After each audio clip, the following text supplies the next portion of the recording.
afternoon live. A few things I first have to go over. First, I'm outside in my workout area that I built outside. So, I mean, we're fully protected. It's completely enclosed, yada, yada, yada. But, I do have to leave at 2:35 p.m. Eastern Standard Time, which is in about a half hour. Go pick my son up from school, and I'll be back here around 3:20. I decided I'm going to let this continue to play. While I'm gone, we'll be talking for about a half hour here, but when I'm gone, I'm going to let this play. We'll have Jerome Powell speak, and I'll be watching it on my phone, so I'll be able to see what's going on. And then we'll get back to this, and once we get back into it, when I get back, we'll do a normal style. We'll watch what's left because it's probably going to be a long one. We're going to try to dissect to see if there's any QT being discussed. The important thing with this right now is not the 25 basis rate cut. And I know a lot of people kept saying we're not going to get any rate cuts, yada, yada, yada. Well, we had to get at least 25. And that's what I thought we were going to get. That's what I projected. And we got... I thought I had a nice image to represent it. I changed the background of my picture that says XRP Bitcoin times up Fed rate cut decision live at 2 p.m. Eastern Time. Jerome Powell and QT. And will that surge crypto? I thought that was a good little thing to add in there. So, but I thought this morning, like I said, when he announced it, initially we would go down. If we're done with QT, which I think we're going to be, but I want to hear it from Jerome Powell. I know a lot of people are saying we're ending it on the 1st of December, which that's what I think is going to happen. But I want to hear Jerome say it himself. I know that that's that's what I was saying, and I think we're getting more word now that he's going to do this based on the comments. This is great. FOMC meeting. So, let's see. Actually, you know what? I'll go to Fed rate cut live. And we might have to go to Bloomberg to start. Let's see. Yeah, this will be at 2:30 p.m. Eastern Standard Time. So that's the Associated Press. I'll probably go to... It doesn't matter where I go. I pay the monthly fee so that nobody has to watch commercials at times like these. So Bloomberg is talking about this. Lots of tech earnings coming Wednesday and Thursday. Big meeting between the US and Chinese leader coming up on Thursday too. Yeah, Jerome Powell starts talking at 2:30. This I have the FOMC channel. Where the hell is it at? The Federal Reserve. I'm actually following the station. I don't know why it's not showing. Oh, here we go. But it hasn't started yet. It starts at 2:30 p.m. Eastern Standard Time for Jerome Powell. That's his press conference. That's what I'm referring to. So here's their official page. I do follow them on here, so or I'm subscribed to them on YouTube.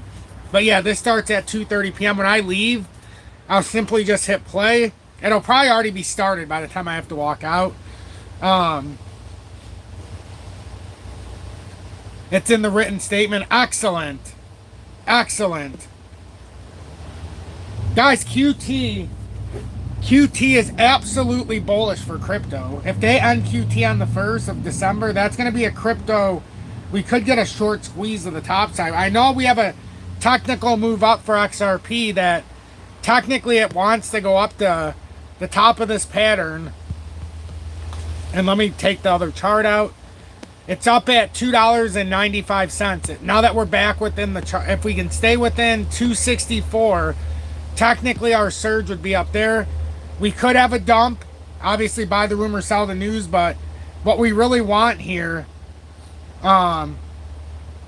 is that QT, and that's what we got the announcement of. This is what I was projecting when I told everybody to buy that big dip, and I know my audience knows. We promoted buying that big dip because we thought quantitative tightening was going to start. So we very well, I don't know if we're going to get a full-on crypto pump today or if we're going to get a dump with the news, but QT is a big deal when it comes to cryptocurrency. So that's That's the magic word. And now that they're talking about QT ending in December, this could be majestic. I don't know in the short term if it'll dump on us like a buy the rumor, sell the news kind of thing. But we really haven't. I mean, we had a nice little run up from the little dive down, but we haven't corrected fully. We still have one more layer, and it's almost like with some good news, we're built in a run to like the 295 area, maybe even 280. But this very well, you know, could be the news that could send us into a interesting move. Gold and silver at some point is really going to wake up to this kind of news. Going into a quantitative easing now from tightening. This is exactly what happened in March of 2023 when I was like, oh, all hands on deck. We're going into QT. We're getting rate cuts. This is exactly the, you know, the environment that would sustain a reversal. Maybe not in the moment. We have to see how it shakes out still, obviously. But we're going to get some ultra volatility, I feel like. The one thing I can say is in the 4 hourly we're pushing up, but I would still, if I was gonna buy in on this and I wasn't in yet, I mean obviously you can gamble anywhere you want, but you have to find a spot. 264 is one of those support structures though. If we're over the top of it, this will open up the move to 295, and we've already had a breakout from the pattern consolidation, and that technical target's at 295. So the Dow on this news,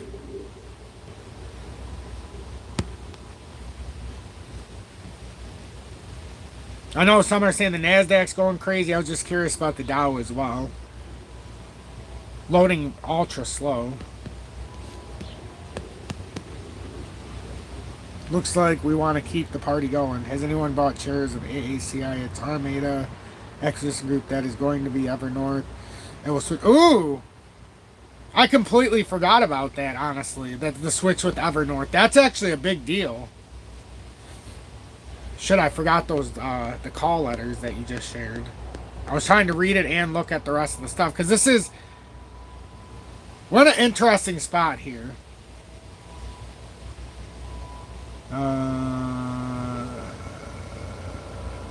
AACI. Thank you for that. AACI.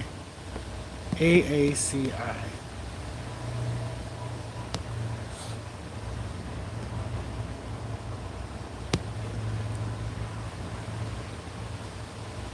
This is honestly, with that Evernorth, this is an interesting one. I don't know what it's gonna do. Sometimes when these happen, they go immediately down, like head and shoulders break way down, and then they'll start popping back up. But with the acquisition, you would have expected some kind of pull down, like it immediately had.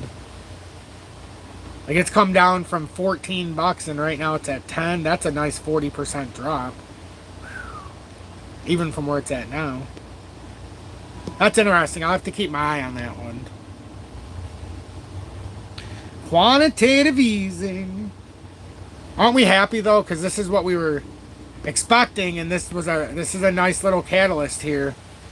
I'm telling you, when the people in crypto wake up that they said quantitative tightening is over in December, this is the most bullish, because now you get quantitative easing, and now you get the printing presses opening back up. This is, in time, this is gonna, we just got our catalyst for the next alt season. A lot of people may not even realize it, but we just got confirmation of alt season, that we're gonna get one. What better timing than ending it, right?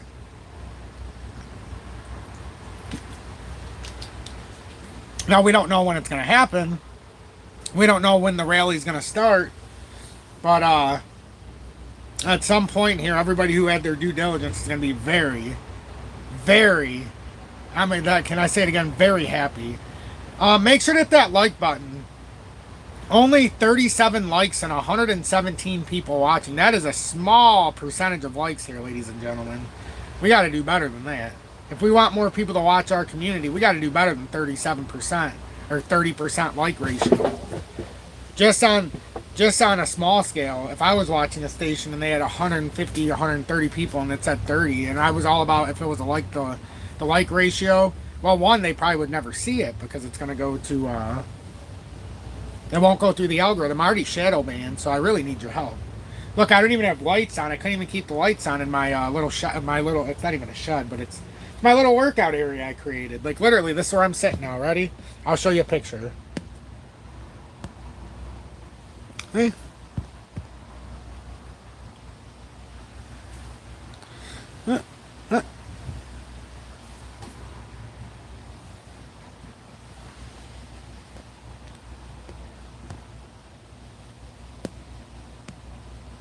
Nothing fancy. I got no big studio. You know, this is like my outdoor oasis now. But since we're going to pick up my son at 2:35, I figured I would start this out here, and then I can have it playing outside. So, but I honestly, I would probably be. Oh man, it's so tough. Because what I would expect here would be everybody's getting this news right now. Probably everybody's piled in. If I had to guess, we probably have a big pile up of people in the market. Could get a dump first. Could get a pump. Could get a dump first. This is not exactly the best time to be on leverage. So, because I would expect like a buy the rumor, sell the news, but not a complete sell of the news. I think as Jerome Powell starts, oh man. What do we think, everybody? Do you think we're going to pump from this immediately, or do you think we dump from this news of going back to QT, or going back to QE from QT? Out of curiosity. I'm not talking about in the macro. I'm talking about in the micro.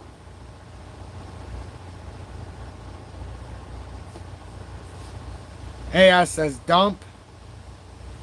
Because a lot of times when you initially get this, if we get 25 dump, if we get...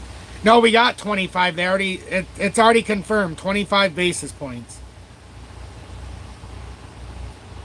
Yes, I agree with you, Nick. We want an immediate dump with a buy-up. Absolutely. Yeah, they said 25 basis points, but in the writing it says we're ending QT December 1st, according to our beautiful audience.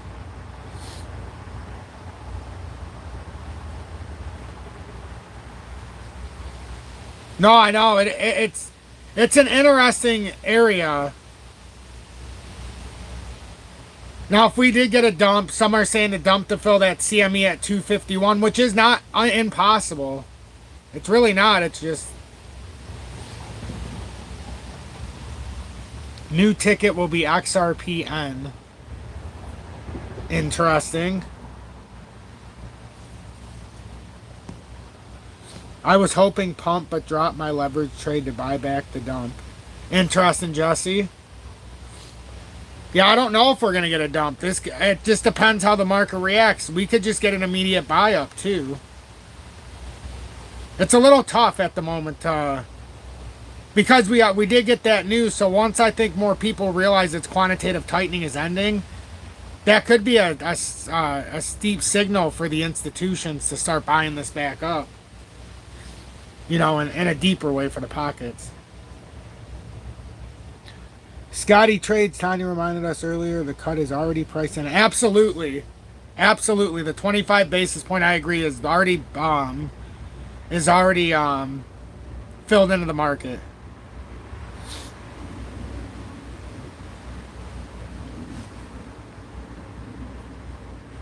Yeah, Bitcoin came down.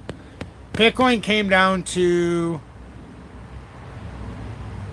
basically right around that gap. Honestly, Bitcoin came right there. Now, isn't this interesting timing with that whale putting the long in? Or the one who has 100% win rate on Solana right before the news of quantitative tightening is announced, the end of it. So, I put in a position at 257, hopes it taps that, then rockets off. Yeah, right, Crypto Cooter, that would be a nice little area. That actually would be a nice double tap back in that area from the swing low yesterday up to the run up here, and then you can go back down. But I don't know. We'll see. We'll see how this pans out. I'm glad we're here together. I can just say that much. Feels like we're on the verge of something. Like we're really on the verge of something here.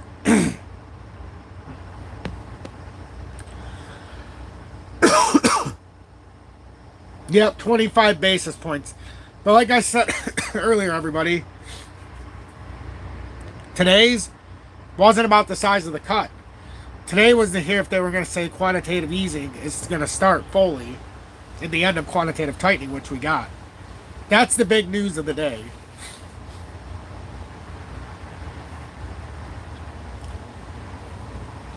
So, feels like we're set up. Feels like we are set up for, like I said, in time here. Just have margin on your position unless you already took profit to cover your risk. Yep. Scotty Trade, out of curiosity, are you in a position right now? I'm just asking. Since you talked about your risk. Never the size of the cut, it's the motion of the GPO. Oh, the touche. Touche, my friend.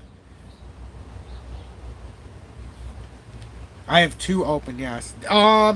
Just for a little help for anybody who's kind of like not so seasoned, where would you tell them to look at? Would you look at 262 as a potential worry area? Would you talk about 257? Like if somebody were to have one open, where would you be looking at? Out of curiosity, because to me right now it seems like we should be okay. You know, it just depends how much, if we did drag down a little bit here, just momentarily on the news. I don't know, though. Going down to 257-ish last night was a very good sign. Was a very good sign of clearing stuff out. I really do appreciate this community steeply. Like, at a very... Man, oh man, it's going to be important in the near future. Either cryptos are or new Fed chair. Interesting. Depends where they open and the leverage 2 to 10x. Let it ride. Okay. Makes sense. So if you're listening, everybody, if you take anything higher than like a 2 to 10x, if you're sitting in it, let's just say, you know, just look at the parameters. 257, Nick would like as a hold. I agree with that, Nick. At least if we hold above there on the close, that would be nice. I agree. BD. Anything under that CME would be worrying. Yes, indeed. I personally would like to see a little clearing here because I think they're going to know there's going to be a lot of people in leverage right now going to the upside. So I'm not saying that I would like to see it cut down all the way to like 257. I'm just saying I'd like to even see a pullback to 260 or so. Maybe they do tap that 262. But I've seen it in cases right when the realization that QT is ending. You know, a lot of people end up getting very excited very quickly. So we've got room here. It looks like we're going to run. It really, like for me, if you're asking me where I'd be worried, I'm looking at this little structure right here. This little structure in my mind should hold at 261, but if it doesn't, that's where I'd be like, if you're in the leverage style trade, if it gets below this area, you got to really worry about coming back down to that 260 then, or even coming all the way through. But it, man.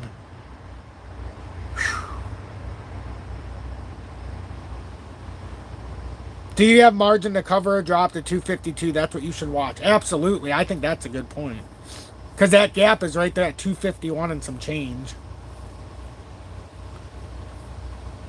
Crypto Cooter drop down to double bottom, verify support, then launch up. Could totally see that as well. I'm going to be very interested to see where this is at when I get back. But when I do leave, I'm going to keep the chart open and do kind of like what I do. I'll have this playing in the background. And I'll strategically have, you know, the chart over the top. Whoops. Like I like to have. Let's make sure it's, I don't know why it keeps opening up the side stupid fucking panel. It's so stupid. I don't want the side panel. It really is annoying when it opens up that side panel, because then it won't let me, show both things at once, which is stupid.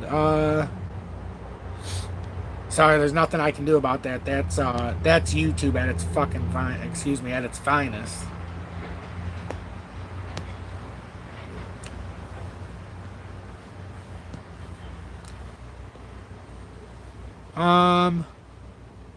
Maybe it doesn't want me to do both today, see?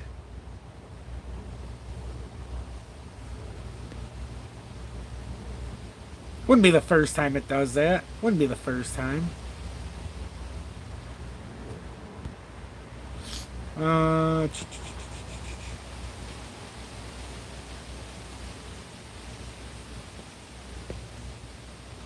Once it starts, we might be able to. But I really would like to see a little bit of a my risk position is isolated with a stop loss at 237. Okay, so you got your setup. You got plenty of room. 237. That's if it goes down to 237, we have a problem. I think we can all agree on that. I don't think it doesn't feel like we're gonna go all the way back down. It really doesn't. Now, if some of you are just coming in wondering what the news is so far, so we had a 25 basis point rate cut. And in the footnote, so the Fed rate cut, we had the Federal Reserve lowered interest rates by 25 basis points on Wednesday. The central bank's move will have a ripple effect on many borrowing, yada, yada, yada, blah, blah, blah. And then the big news, which we'll hear old Uncle Jerome talk about, this the end of QT starting December 1st. So the Federal Reserve cut its interest rates, yada, yada, yada, so on and so forth. No one gives a crap. Monetary and trade, yada, yada, yada. 2% inflation, Fed meeting. I don't even care because they advertise. I'm not going to look at that crap anymore. Let's see if we can get anybody. Federal Reserve nears end of QT, blah, blah, blah. Federal Reserve meeting, rate cuts, QT end. Seen, but what will Jerome Powell say? See, we got to see what Jerome Powell's going to say, too. I'm waiting for old Uncle Jerome in about 4 minutes or so.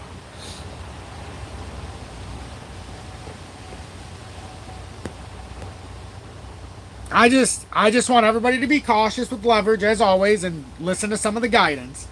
I just, in personal experience, know usually when we have a moment like this, they're going to clear us out before they wipe us out. And I know it sounds stupid because they'll clear us and then wipe and then we'll surge. But, you know, that QT is a very interesting wrench to throw into this whole equation. The fact they're ending that December 1st can truly marginally change this. 4% inflation. Whew. I do too prefer to be wiped before I'm cleared as well. It's all an illusion. I love it. Welcome in, everybody. Absolutely, James. That's what I'm thinking here. Oh yeah, Ripple definitely donated, so we're gonna get a surge here. I think that move to 295 set in stone. All we're talking about is whether or not we have that micro drop, and that doesn't even have to be that big, or if we can 15-minute, if we can confirm here this hold over 264. This to me is the big area, because that's the breakdown of the pattern before we dropped out. Oh, it's doing everything we want it to do. That's a mini inverse head and shoulder. I think we can all agree on that. This is why I think this area right here is our saving grace. As long as we don't lose this at 261.8, which so far we've held it even when we came back down. We have, like, we could say there's a shoulder here, head, shoulder. You know, we could talk about this. Left shoulder, head, right shoulder. We could talk about this measurement. Take the measured move, and it should send us up into the 295-ish or 280 area and then some. But just listen to what everybody's saying about their areas. Well, the good news is they never have any data, so. Dan. So, Wow, Joey McCaffrey, thank you so much for the $20 donation and the mid-and-towns on 6+ months with the XP Predictor. Sorry to cut you. Could you look at DGB? I'm still not sure what to do. I can, but I really got to get out of here. I got to go to actually just a meeting because I got to go pick my son up from school, and this will be playing in the background. But DGB has an inverse pattern set up. Whoops.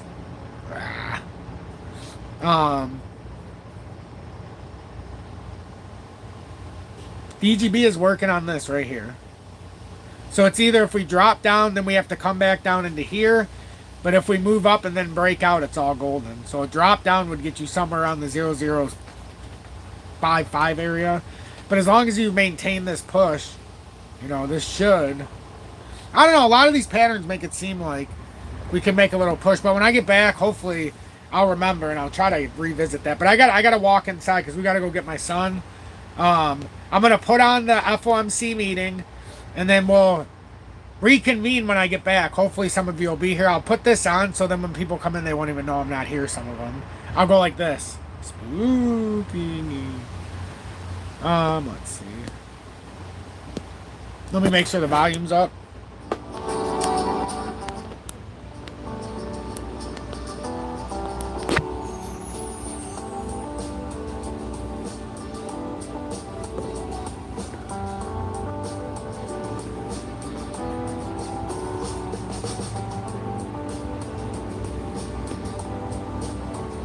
There we go. That's all I wanted to do, see? That's all I wanted to do. I wanted you guys to be able to see Jerome talk. But what I'm going to do is I will have the DXY.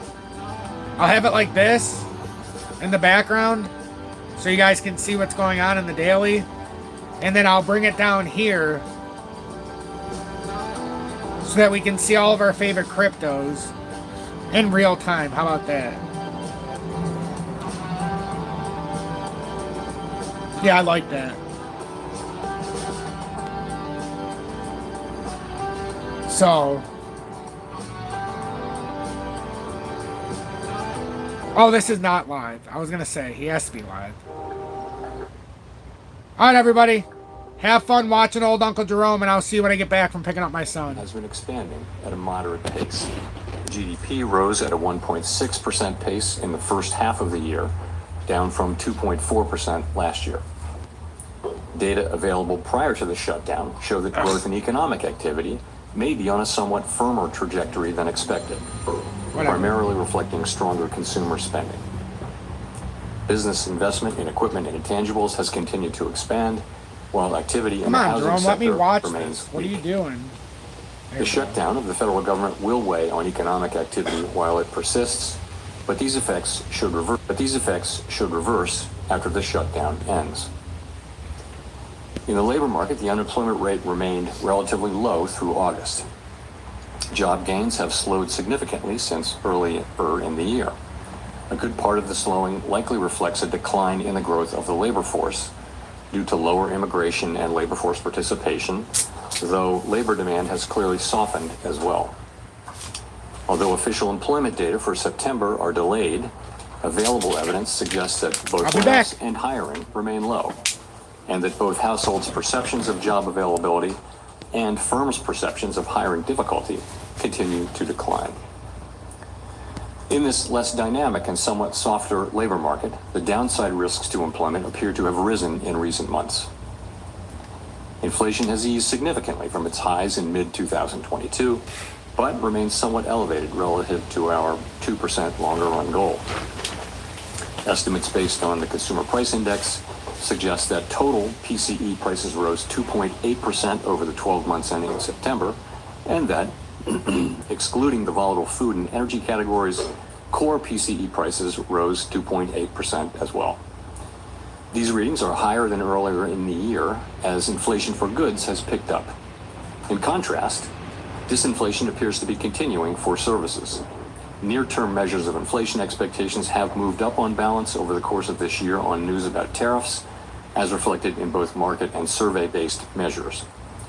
Beyond the next year or two or so, however, most measures of longer-term expectations remain consistent with our 2% inflation goal. Our monetary policy actions are guided by our dual mandate to promote maximum employment and stable prices for the American people. At today's meeting, the committee decided to lower the target range for the federal funds rate by a quarter percentage point to 3.75% to 4%. Higher tariffs are pushing up prices in some categories of goods, resulting in higher overall inflation. A reasonable base case is that the effects on inflation will be relatively short-lived, a one-time shift in the price level. But it is also possible that the inflationary effects could instead be more persistent, and that is a risk to be assessed and managed. Our obligation is to ensure that a one-time increase in the price level does not become an ongoing inflation problem. In the near term, risks to inflation are tilted to the upside and risks to employment to the downside. A challenging situation. There is no risk-free path for policy as we navigate this tension between our employment and inflation goals. Our framework calls for us to take a balanced approach in promoting both sides of our dual mandate.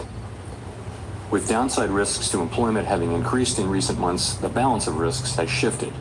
Accordingly, we judged it appropriate at this meeting to take another step toward a more neutral policy stance. With today's decision, we remain well positioned to respond in a timely way to potential economic developments. We will continue to determine the appropriate stance of monetary policy based on the incoming data, the evolving outlook, and the balance of risks. We continue to face two-sided risks. In the committee's discussions at this meeting, there were strongly differing views about how to proceed in December. A further reduction in the policy rate at the December meeting is not a foregone conclusion. Far from it. Policy is not on a preset course.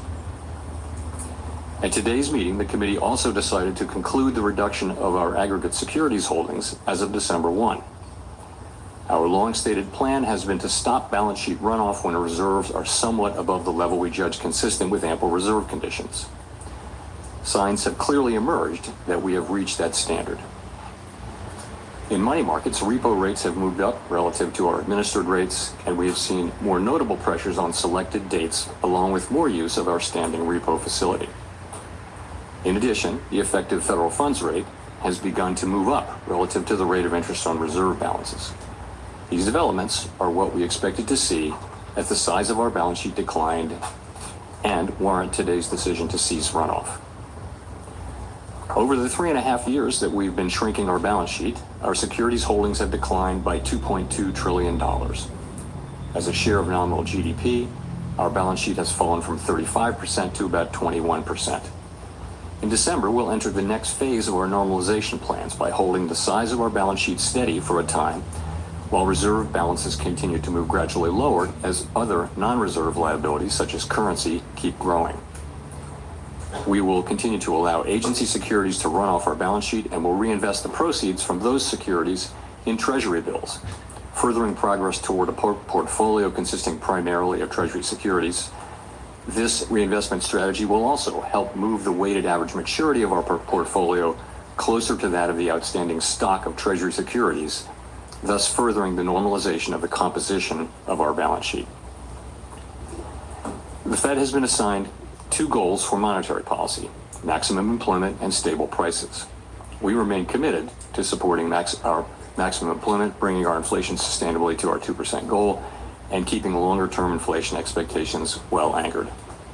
Our success in delivering on these goals matters to all Americans.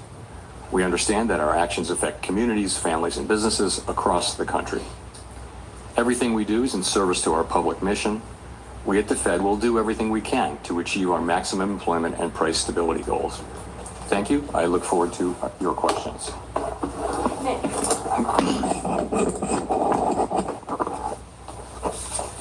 Nick Tamaros of the Wall Street Journal. Chair Powell, are you uncomfortable with how market pricing has assumed a rate cut is a foregone conclusion in your next meeting?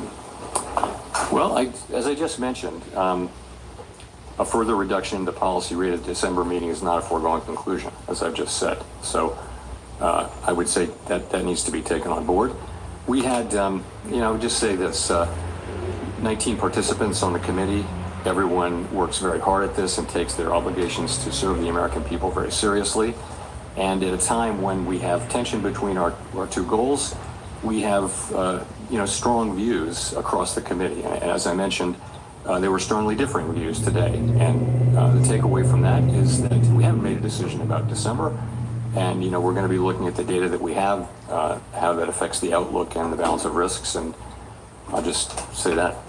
You and some of your colleagues have framed last month and maybe today, I won't put words in your mouth, there's a risk management exercise. At what point do you conclude that you've taken out enough insurance? Are you looking for some kind of improvement in the outlook, or could this unfold along the lines of last year, where you made a sequence of adjustments and then waited to gather more information?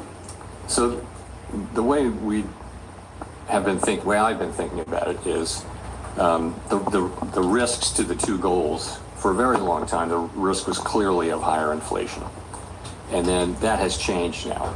And as we saw particularly after the July meeting, we saw the downward revisions in job creation. We saw a very different picture of the labor market, and suggested that there were higher downside risks to the labor market than we had thought.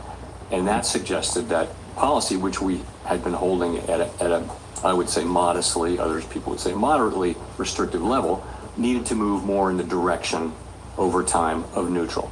If the two goals are sort of equally at risk, then you ought to be at neutral, because one of them's calling for you to hike and one of them's calling for you to cut.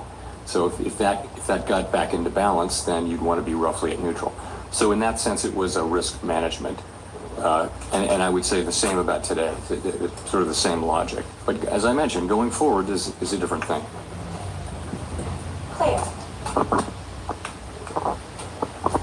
I'm Claire Jones, Financial Times.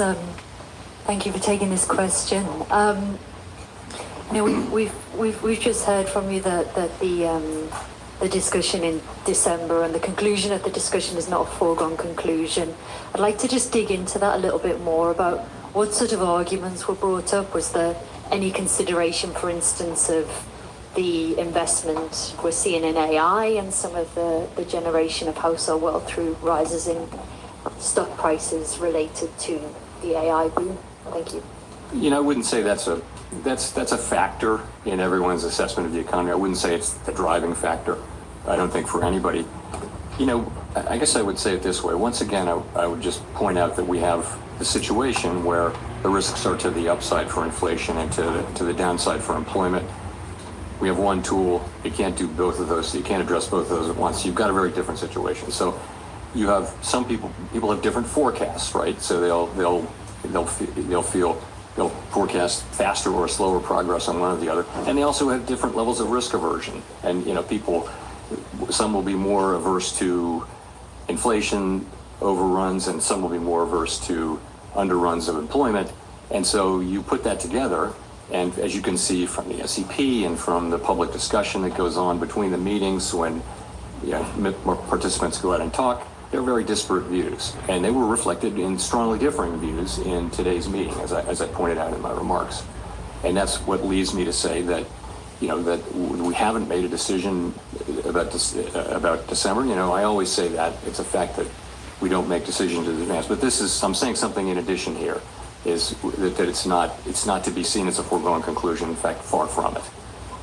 Can I just ask a quick follow-up on QT? How much of the fund impressions we've seen in money markets are related to the US Treasury issuing more short-term debt? That could be one of the factors, but the reality is we've seen, the things that we've seen, higher repo rates and federal funds rate moving up. These are the very things that we look for. We actually have a framework for looking at, the place we're trying to reach. What we said for a long time now is that when we feel like we're a bit above what we consider a level that's ample, that we would freeze the size of the balance sheet. Of course, reserves will continue to decline from that point forward as non-reserve liabilities grow. So this happened, some things have been happening for some time now, showing a gradual tightening in money market conditions. Really in the last, call it 3 weeks or so, you've seen more significant tightening, and I think a clear assessment that we're at that place. The other thing is, the balance sheet is shrinking at a very, very slow pace now. We've reduced it by half twice. And so there's not a lot of benefit to be holding on to get the last few dollars because, again, with the balance sheets, the reserves are going to continue to shrink as non-reserves grow. So, there was support on the committee as we thought about it to go ahead with this and announce effective December 1 that we will be, freezing the size of the balance sheet. And the December 1 date gives the markets a little bit of time to adapt. Colby. Thank you, Colby Smith with the New York Times. So much of the rationale for cutting interest rates, even as inflation moves away from the 2% target, seems to be, that there are these mounting downside risks to the labor market. But if those don't materialize and the labor market either stabilizes around current employment levels or even starts to strengthen somewhat, how would that change your perception of how much interest rates need to fall from here? Would you then be a bit more concerned about underlying inflation and the possibility of second round effects from tariffs? Yeah, in principle, if you were to see data that suggested that the labor market's strengthening or even that it's stabilizing, that would certainly play into our decisions going forward. So, we do have, we get some data. The labor market is a place where we get, for example, we get the state level data on initial claims, which are sending a sort of a signal of more of the same. We also get job openings. And we'll get lots of survey data. We'll get the beige book and things like that. So we'll have a picture of what's going on in the labor market, and the fact that we're not seeing an uptick in claims or a downtick really in openings suggests that you're seeing maybe continued very gradual cooling, but nothing more than that. So that does give you some comfort. But if this shutdown lasts a while longer and you don't have that data in hand, I'm just wondering how that hinders the committee's ability to assess the state of the labor market and make the right policy decisions, and also how much is that factor into the debate about December? Yeah. So we get like I mentioned what we get in the labor area. We get some data in inflation and some data in economic activity. And we'll have a picture of what's going on. We also will have the beige book again. I would say we're not going to be able to have the detailed feel of things. But I think if there were a significant or a material change in the economy one way or another, I think we'd pick that up through this. So in terms of how it might affect December, it's really hard to say. December's the meeting's I guess 6 weeks away. We just don't know what we're going to get. If there is a very high level of uncertainty, then that could be an argument in favor of caution about moving, but we'll have to see how it unfolds. Steve. Steve Leisman, CNBC. Mr. Chairman, can you characterize the meeting in terms of, you said strongly differing views. Was this a close call, this cut, or was it a close call maybe the other way because you had dissents on both sides? Thanks. So I was referring to the discussion about, to the extent it related to December. You saw we had two dissents, one for 50 and one for no cut. So, that was a strong, solid vote in favor of this cut. The strongly differing views were really about the future. What does that look like? And I think people are saying, they're noticing stronger economic activity. Forecasters generally, broadly, have raised their economic growth forecasts for this year and next year, in some cases quite materially. In the meantime, we see, a labor market that's kind of, I don't want to say stable, but it's not clearly in motion. It's not clearly declining quickly in any case. It may be just continuing to gradually cool. And again, people have different forecasts and expectations about the economy and different risk tolerances. And so there's you read the SEP, you read the speeches, there are differing views on the committee, and to the point where I said what I said. And just to follow up on the balance sheet, if you stop it, the runoff now, does that mean you have to go back to actually adding assets sometime next year so that the balance sheet doesn't shrink as a percent of GDP and become a tightening factor? So you're right. The place we'll be on December 1 is that the size of the balance sheet is frozen.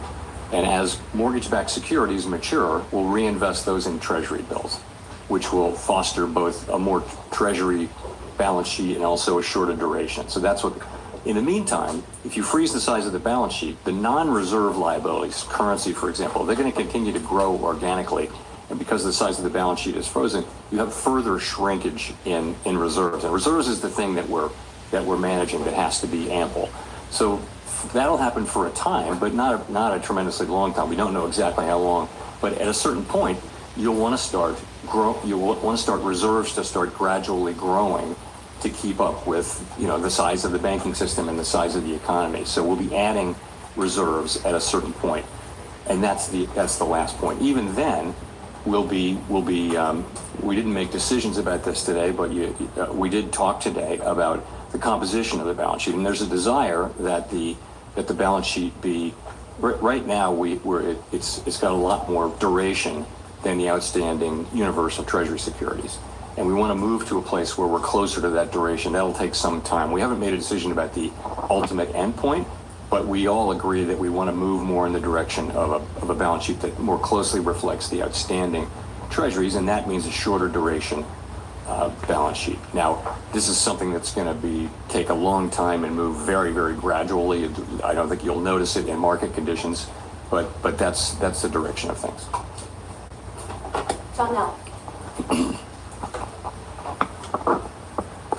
Janelle Marte with Bloomberg.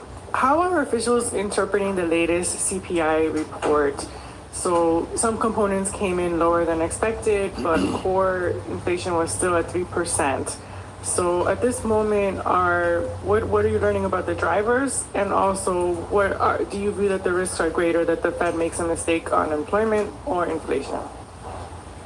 So the September CPI report, we didn't get PPI after that, which is important for translation into what we look at, which is PCE inflation. But we can still make a pretty good assessment of what that will be.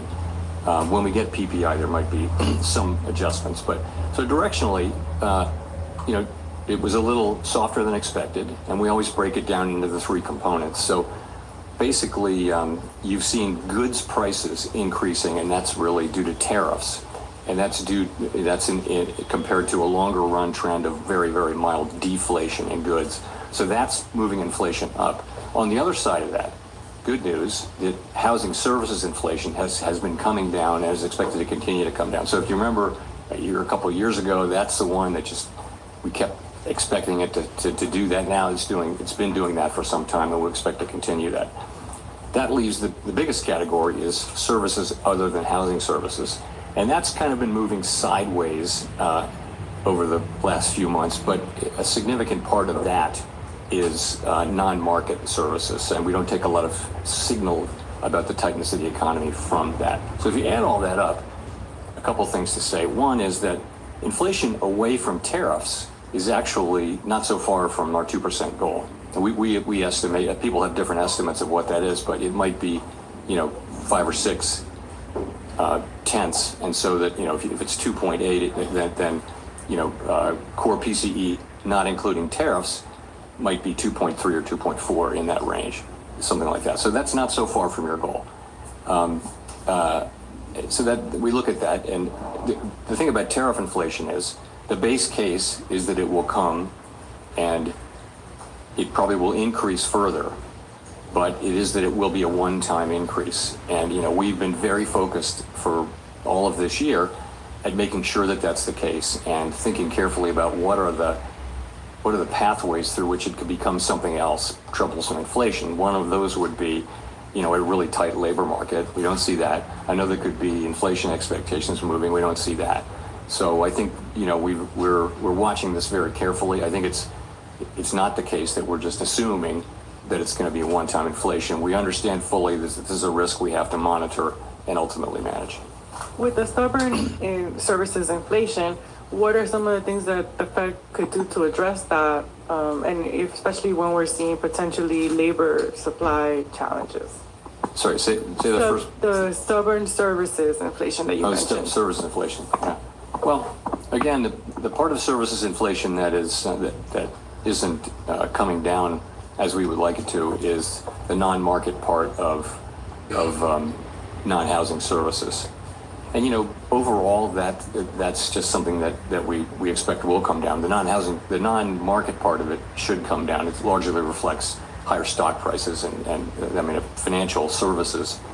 that are imputed rather than actually paid is a big part of that. But also just, we think policy is still modestly restrictive in my telling. So that's the kind of thing that should lead to a gradually cooling economy. That's one of the reasons you see a gradually cooling labor market, is because, the Fed policy is modestly restrictive. So that should also help get that. I want to say, though, we're absolutely committed to returning inflation to 2%. If you look at longer-term surveys or market pricing, you will see that's a credible commitment, and there should be no question that that's where we're going. Chris. Great, thank you. Chris Rugaber, Associated Press. So there's a big investment boom in AI infrastructure right now, as you know, and wondering if the existence of such a boom would indicate that rates are not that restrictive after all, and could further rate cuts at this point perhaps fuel an excess level of investment there or market bubbles. How is the Fed thinking about that? So I don't think that you're right. There are a lot of data centers being built and other investments being made around the country and around the world. Big U.S. companies are just investing a lot of resources in thinking about how AI, which will be based on those data centers, run through those data centers, is going to affect their businesses. So it's a big deal. I don't think that the spending that happens to build data centers all over the country is especially interest sensitive. It's based on longer run assessments that this is an area where there's going to be a lot of investment and that's going to drive higher productivity and that sorts of things. I don't know how those investments will work out, but I don't think they're particularly interest sensitive compared to some of the other sectors. And then just a quick follow-up, you mentioned that you do have data that you're looking at for inflation and growth in the absence of government data. Could you give us a sense, I think we know a lot about the jobs data that's out there. Can you give us a sense of what you're looking at to track inflation in the absence of government data? Thank you. So it's a lot of things, and it doesn't replace government data, but you know all of these. I'll just mention some of the many names: Price Stats, Adobe, and others. For wage inflation, there's ADP data. On spending, you're going to ask about spending at some point. There are lots of other things that we look at, but it's many different sources, and again, including what we get out of the Beige Book, which will be sort of come out mid-cycle as always. And it doesn't replace the government data, but it gives us a picture. Again, I think if something material were happening, if there were material developments, I think we would pick that up. I don't think we'll be able to have the very granular understanding of the economy while this data is not available. Howard.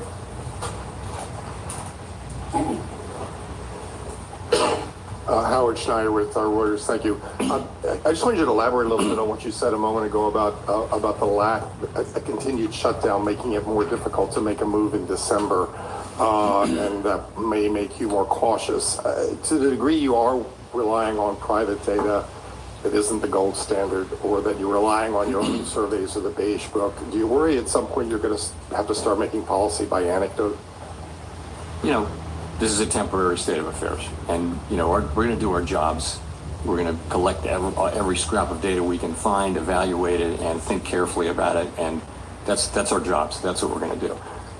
If you ask me, could it affect the December meeting? I'm not saying it's going to, but yeah, you could imagine that what do you do if you're driving in the fog? You slow down. So that could or could not. I don't know how that's going to play into things. We may get the data may come back, but there's a possibility that it would make sense to be more cautious about moving. I'm not committing to that. I'm just saying it's certainly a possibility that you would say we really can't see, so let's slow down. As a follow-up in the debate on this meeting, we saw recently some pretty big layoff announcements coming from Amazon and others. Wondering if that figured into the discussion at all, that you're starting to see this tension between growth and employment starting to be resolved, to the detriment of employment.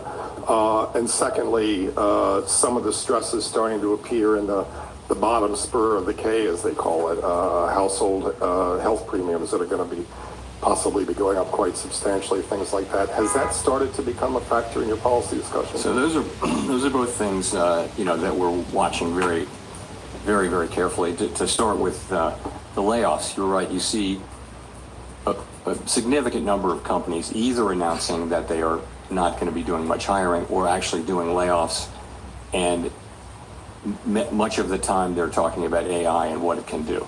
So we're watching that very carefully. And yes, it could absolutely have implications for job creation. We don't really see it in the initial claims data yet. Now, it's not a surprise that we don't. It takes some time for it to get in there, but we're watching that really carefully. But again, don't see it yet in the initial claims data. On the K-shaped economy thing, I would say the same thing or similar thing. We are. If you listen to the earnings calls or the reports of, big public consumer-facing companies, many of them are saying that there's a bifurcated economy there, and that consumers at the lower end are struggling and buying less and shifting to lower-cost products, but that at the top, people are spending at the higher income and wealth, and so much. Anecdotal data on that, and so we think there's something there. Edward. Thank you, Edward Lawrence with Fox Business. So, Mr. Chairman, I want to take another crack at the further reduction of rates is not a foregone conclusion. So in December, you said far from it. So if a cut might not be on the table for December because of lack of data, what does the other concerns then stem from? So if it's not lack of data as the reason December is not a foregone conclusion, what other things could be the concern then? Well, the perspective is of people on the committee that, we've now moved 150 basis points, and that we're down into you're into that range between 3 and 4 where many estimates of the neutral rate live in that 3 to 4% area. You're there now. You're above the median number for the committee, but I think there are people on the committee who have higher estimates of the neutral rate, and that's you can argue these positions since it can't be directly observed, the neutral rate. So, I think for some part of the committee, it's time to maybe take a step back and see whether there really are downside risks to the labor market, or see whether in fact the growth that the stronger growth that we're seeing is real. Ordinarily, the labor market is a better indicator of the momentum of the economy than the spending data. That's the lore. In this case, that gives a more downbeat read. So people just have, again, we've cut 50 more basis points in the last 2 meetings, and there's a sense like, from some, let's pause here, kind of thing, and a sense from others wanting to go ahead. But that's why I say differing views, strongly differing views. And so on that division, then you're talking about going forward. So what's more important in this division? Is it inflation risks? Is it employment risk? Or is there a deeper philosophy division among the board? Look, everybody on the committee is deeply committed to doing the right thing to achieve our goals, maximum employment and stable prices. You have differences on how to do that. And as I mentioned, some of that is different forecasts, but a lot of it is also different risk aversions to the different variables, which is common through all Federal Reserves. People just have different risk tolerances, let's say. So that leads you to people with disparate views. You will know that from the speeches you've been listening to from my colleagues. And so we're at a place now where we have in fact cut 2 more times. And we're 150 basis points closer to neutral, wherever that may be, than we were a year ago. And so there's a growing chorus now of feeling like maybe this is where we should at least wait a cycle, something like that. That's what it is. It's just what you think it would be. It's and again, you've seen it in the September Summary of Economic Projections. You've seen this in the public remarks of FOMC participants, and now I'm telling you that's what you can expect that in the minutes. And I'm just telling you that's what happened in the meeting. Elizabeth. Thank you so much. Elizabeth Schulze with ABC News. What is your explanation for why the job market is weakening right now, and what will this rate cut do to improve the job market? So I think there are two things affecting the job market, and one of them is just a dramatic reduction in the supply of new workers. And that's two things. That's declining labor force participation, which is a cyclical thing, and then there's declining immigration, which is just a big policy change that actually began in the last administration and it has been accelerated now. So a big part of the whole story is that supply side story. Okay. In addition, labor demand has declined, and so the unemployment rate has gone down, meaning that demand for workers is going down a little more than supply. So that's what's going on, but it is mostly a supply function. It's mostly a function of the change in supply, I think, and many people think. So the question then is, what does the our tool do, which supports demand? And and I would just say, when you're in a situation where job creation, if you adjust for likely overcounting in the way that BLS does its work, is pretty close to zero. So maximum employment doesn't, on a sustainable basis, if you're creating zero jobs, if it's in equilibrium, if it's in balance, it's a pretty, as I said before, a pretty curious balance. So, I thought, and many of my colleagues thought, in fact, you've seen the last two meetings, that it was appropriate for us to react by supporting demand with our rates. And we've done that. We've reduced so that rates are looser. I wouldn't say that they're accommodative right now, but they're meaningfully less tight than they were. And that should help so that at least the labor market doesn't get worse. So it's a complicated situation, and some people argue that this is supply and we really can't affect it much with our tools, but others argue, as I do, that there is an effect from demand and that we should use our tools to support the labor market when we see this happening. You also talked about tariffs causing a one-time price increase. Should American household consumers expect that inflation will continue to go up this year because of those tariffs? So the basic expectation is that there will be some additional increase in inflation because it takes a while for tariffs to work their way through the production chain and finally get to consumers. And we see this now from the tariffs that were put in place now many months ago. We see those effects, but if you put tariffs in effect, and they've been coming into effect consistently in February, March, April, May, and that's all happening. So that'll continue to happen for some time, probably into the spring. These are not big increases, though. These are a tenth or so on inflation.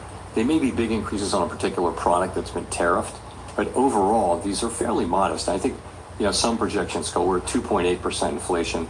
You might get 2 or 3 more tenths or 4 more tenths maybe. But then, as all of the tariffs are in, they stop generating inflation. You've had a one-time price increase. As long as you're not, at least this is the theory. This is how we believe and hope that it will work out. Once the last tariff is put on something, at that point, it becomes a higher price level, but it stops going up, if you will. Prices stop going up. They'll just be at that level, and then measured inflation will come back down to non-tariff inflation. As I mentioned, non-tariff inflation is not so far from 2% now. Now, consumers are not interested in that story. Their prices are higher. More than that, the reason they're so unhappy about inflation is the inflation that we had in 2021, 2, and 3. Because, you can say that prices aren't going up as much, but that doesn't mean people aren't feeling those higher prices from the inflation we had 2 or 3 years ago. They are, and that's, I think, a large part of why the public, if you sample people, inflation is still very much making people quite unhappy.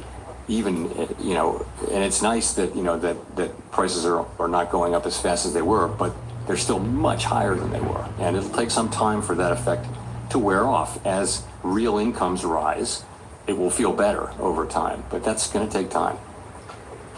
Right. Michael McKee from Bloomberg Television and Radio. do you have any concerns that equity markets are or are close to being overvalued at this point?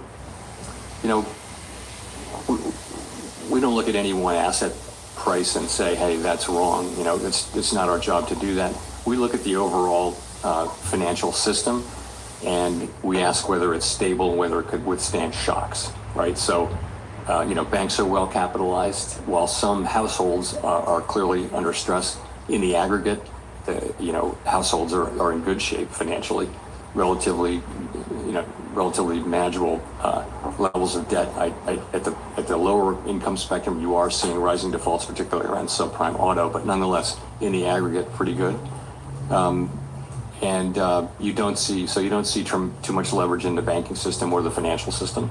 It's a mixed picture, but it's not an overly troubling picture. And again, I'm not. It's not appropriate. You know, we don't set asset prices. Markets do that. Well, you must be well aware that by lowering interest rates, you're contributing to additional asset price increases. And I wonder how you balance the idea that lowering rates would help the labor market with the reality that it seems more likely to be stimulating increased investment in AI, which is the rationale for thousands of job cuts that have been announced in the last few weeks. Yeah, I don't think interest rates are an important part of the AI of the data center story. I think, you know, people think they're great economics in building these data centers, and they're making a lot of money building them, and they think they have very high present value and all that sort of thing. It's not really about. It's not you know, about 25 basis points here or there. You know, we use our tools to support the labor market and to create price stability. That's what we do. That's our two jobs, right? So we're here to, by lowering rates at the margin, that will support demand, and that will support more hiring. And that's why we do it. Now, no 25 basis point or even 50 basis point hike is going to be a dispositive thing, but ultimately, you know, lower rates will support more demand, and that'll support hiring over time. And of course, we also have to be careful about this, which is what we've been doing, because we know where inflation is, and we know that, you know, I've told you the story. It's a complicated story, but this is the best assessment that we can make. But you know, because there's uncertainty around inflation and the path ahead for inflation, that's why we're going. That's why the pace we're going has been a careful one. Victoria. Hi, Victoria Guida from Politico. On AI, I'm just wondering, you know, it seems like a lot of the economic growth that we've been seeing is fed by investments in AI. So how worried are you about what a sudden contraction in tech investment would mean for the overall economy? Is there enough strength in other sectors? And specifically, are there any lessons that you take from the 1990s in how you might approach what's happening right now? Yeah, this is different. In the sense that the companies that are so highly valued actually have earnings and stuff like that. So if you go back to the 90s and the .com, these are ideas rather than companies, and you know so there's a clear bubble there. Whereas I won't go into particular names, but they actually have earnings, and you know it looks like they have business models and profits and that kind of thing. So it's really a different thing. You know, the investment we're getting in equipment and all those things that go into creating data centers and feeding the AI, it's clearly one of the big sources of growth in the economy. Consumer spending also, though, has been, you know, is much bigger than that and has been growing and has defied a lot of, you know, negative forecasts, continuing to do so this year. Consumers are still spending. Now it may be mostly higher end consumers or maybe skewed that way, but the consumer is spending, and that's a big chunk of what's going on in the economy, substantially bigger than AI. You could point to growth. I mean, actually, maybe growth as opposed to level, but consumer spending is a much bigger part of the economy. And why do you think that the labor market is slowing so much, even though consumer spending is strong? Why has it slowed so much? Well, what's happened is that the supply of workers has dropped very sharply due to mainly immigration, but also lower labor force participation. So, and that means there's less need for new jobs because there isn't this flow into the pool of labor that, where people need jobs, because there aren't those people now. So there's not a supply of workers showing up for jobs. In addition, demand has also gone down, and so has labor force participation has declined, which is more of a sign, in this case, of demand as well as trend. So I think you're seeing some softening. The economy's growing at a slower rate than it was, 2.4% last year. We think around 1.6% this year. It could have been a couple of tenths higher if not for the shutdown. And of course that will reverse. But, you still got the economy growing at a moderate pace. Andrew. Hey there, Andrew Ackerman with the with the Washington Post. I wanted to ask if you could elaborate on how you think about policy in the context of the data drought. Does it make you inclined to stick with your plans as set out in September in the absence of the data that might change your mind, or does it make you inclined to proceed with added caution because of uncertainty? Yeah, well, we'll know when we face that question, if we face that question. It'll probably be argued both ways, right? But I've said a couple times here that, if you really aren't getting information you really don't know, and the economy looks like it's solid and stable and hasn't really changed, there will be an argument. I don't know how persuasive it will be, but there will be an argument that, you slow down when you can't see as far ahead. Others may argue, I'm not sure where this argument will come, but you're perfectly right that you could also argue, well, things haven't really changed, but you might not know that, so I don't know whether we'll face this or not. I hope we don't. I hope by the time of the December meeting we're getting, a better flow of data, but we're going to have to do our jobs one way or the other. Okay. I also just wanted to ask a FinReg question. I think several years ago you said the overall amount of capital in the system was about right. As the Fed moves forward with a revised Basel proposal, potentially changes to the GSIB surcharge, has that changed at all? Or are you planning to significantly reduce the amount of capital in the system? Thanks. So there's discussions going on, I think, among the agencies, and I don't want to get ahead of those discussions. I continue to think that the level of capital, when I said that in 2020, was about right.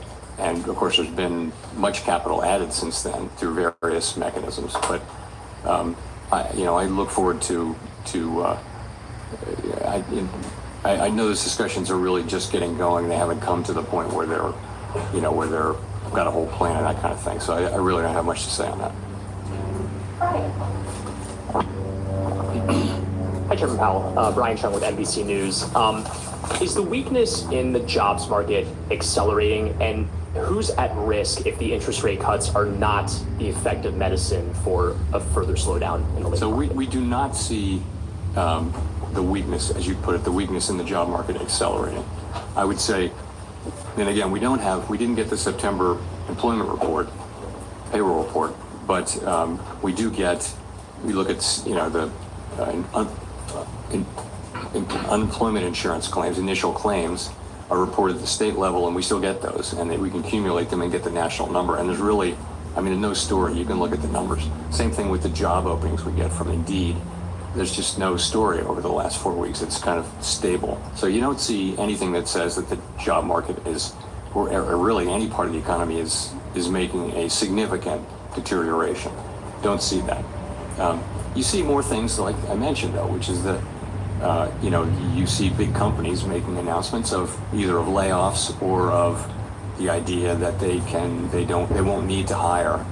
Their number of employees is not expected to go up over a number of years.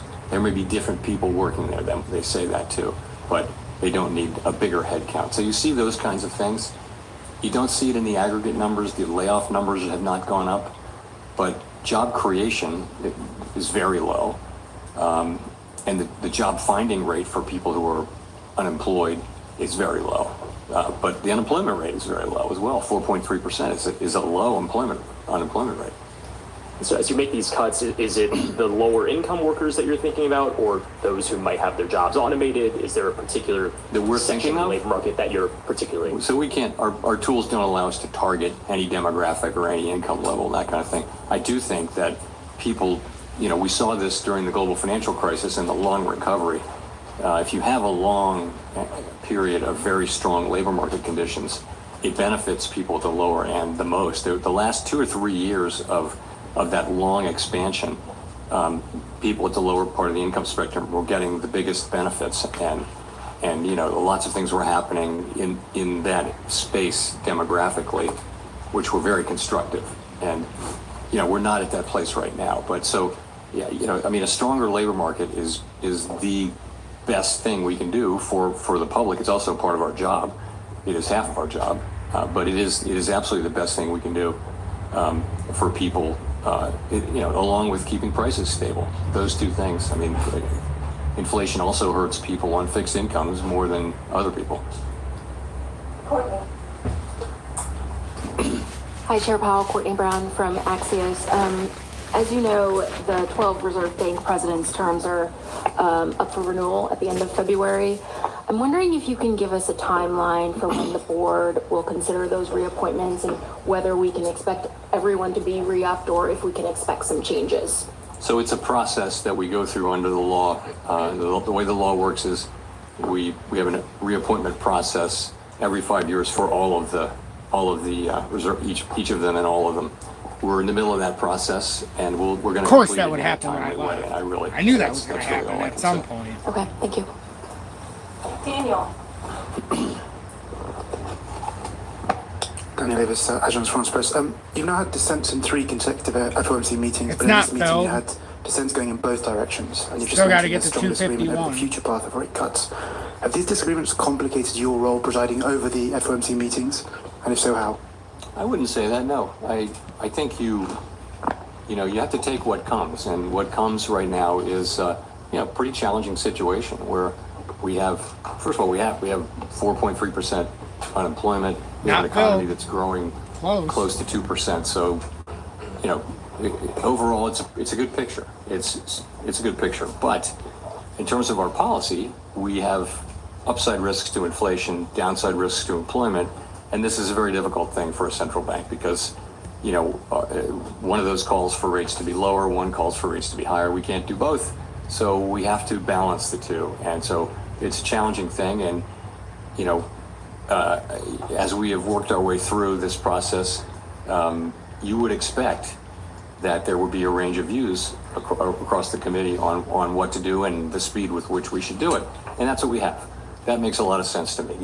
All of these people are, you know, people who take their jobs very seriously, work very hard at this, and just want to do what's right for the American people, but they have different views on what that is. And, you know, it's an honor to work among people who care that much. It is, but I don't feel that it's unfair or anything like that. It's a time when we're making quite difficult judgments in real time, and I believe we'll get through this, and I think we've done sort of the right thing so far this year. I think it was appropriate for us to be careful about this. I think it would not be appropriate to just ignore or assume away the inflation issue. At the same time, I think the risk of higher, more persistent inflation has declined significantly since April. And if we do wind up resuming rate cuts at some point, we will at some point. You know, I think we're trying to get to the end of this cycle with the labor market in a good place and with inflation, you know, on its way to 2% or at 2%. So that's all we're trying to do, and we're doing it under, you know, quite challenging circumstances and doing the best we can. We'll go to Jennifer for the last question. Thank you so much, Chair Powell. Jennifer Schonberger with Yahoo Finance.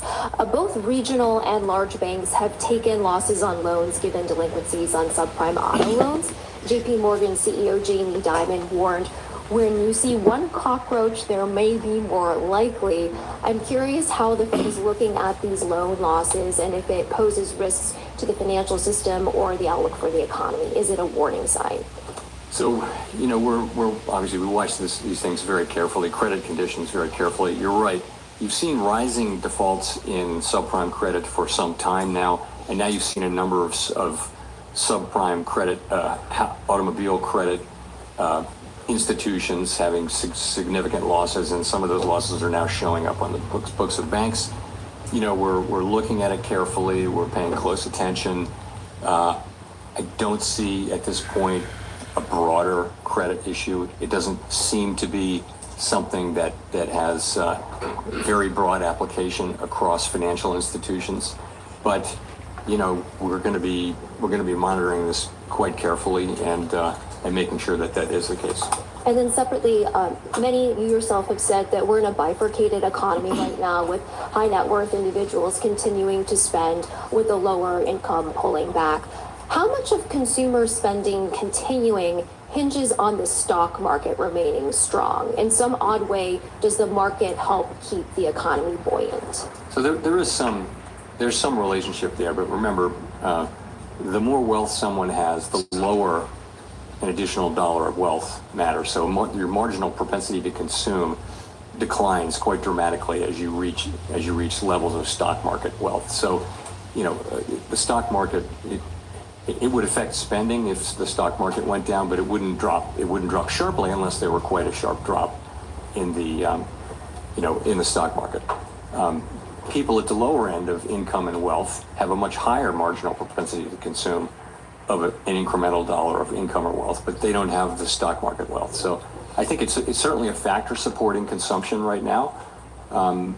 But you would see it if you saw a material correction in spending, but it wouldn't be. You shouldn't think that it'll dollar for dollar stop consumption, because that wouldn't be the case. Thanks very much. I mean, honestly, so what did you get out of that? I mean, jeez. A lot of mumbo jumbo at that. But yeah, I seen a good job answering the questions about that's the XRP futures on the Chicago Mercantile Exchange, not actual trading futures for XRP or in crypto. Obviously, he's big friends with the bankers. It's very obvious by the way he was talking.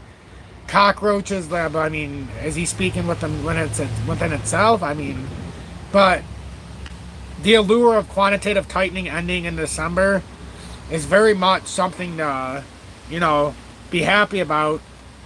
I really wanted to be here when that drop down here happened at 255 in the regular charts, because I assumed it would drop down somewhere in that range. Not that it would come all the way to 251, but if I would have been here, I was looking at that area to kind of like dissect it a little bit farther. Now we're going to want to roll up in the near future. Otherwise, we could find ourselves almost like in a head and shoulders, as it could end up turning out to be. Almost like a Bart Simpson top. It's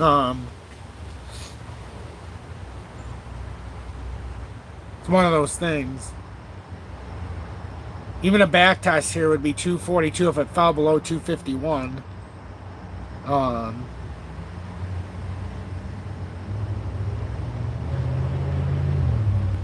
But 25 basis points, I don't think that was any surprise. I think we were all expecting that 25 basis point rate cut. It's good to see it cleared out. I mean, depending on what the direction is here, we might have cleared out enough. Like, literally, we could have cleared out enough.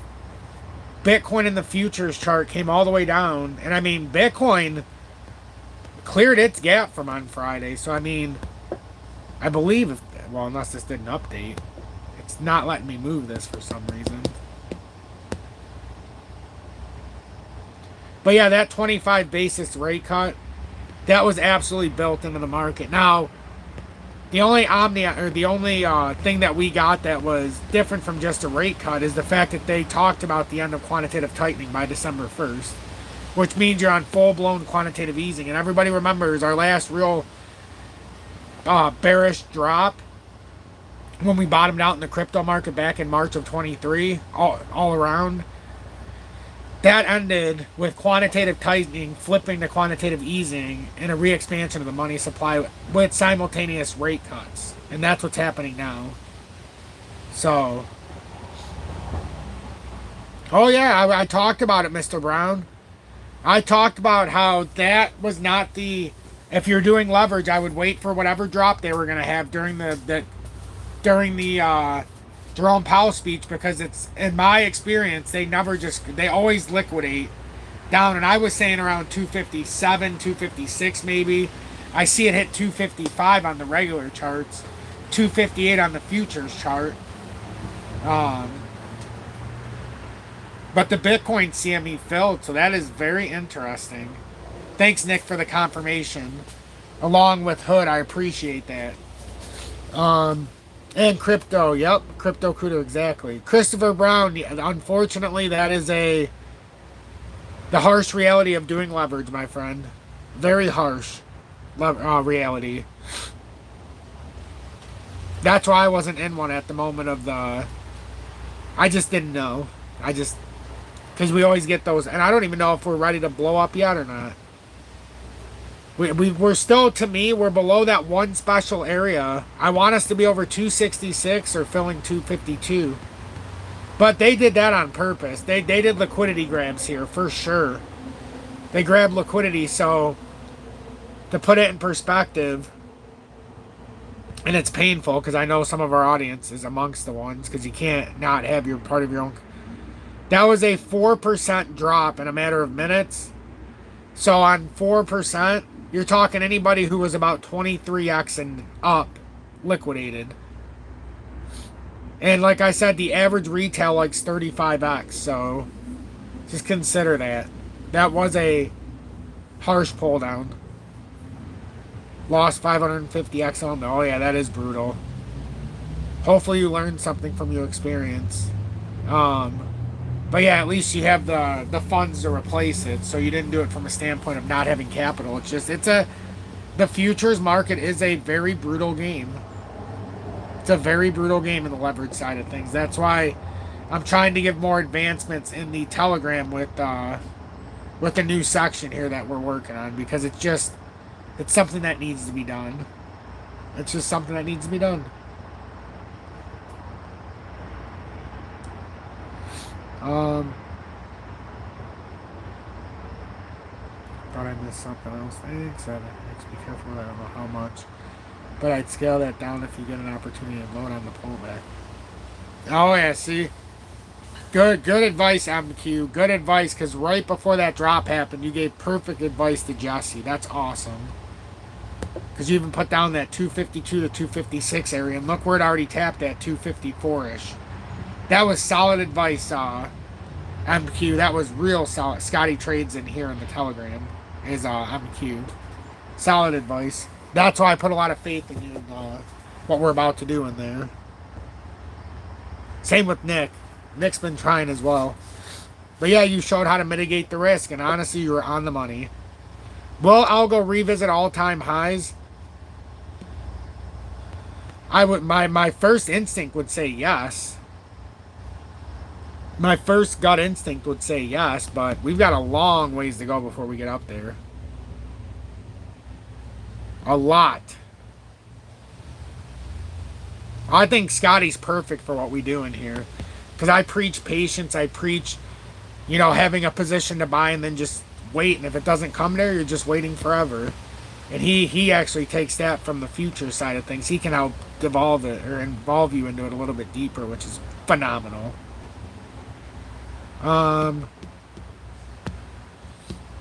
But I really like what Algo's trying to do. It's pushing. It's kind of like XRP. It's got to get past above this area. And then it's going to find itself working to 21. And then ultimately, it's going to get to the top side of this pattern, which is a pretty far cry up here. But yeah, I have a lot of faith. I have 50,000 plus tokens of Algo, right around 13 cents. I didn't get it down to 11 on that pullback. 11.6 or 11 or whatever it was. 10.9. I got it around 13 on the pullback after selling it around 20-ish. I didn't know it was going to drop that much, but I knew it was going to drop out because it fell out of the pattern.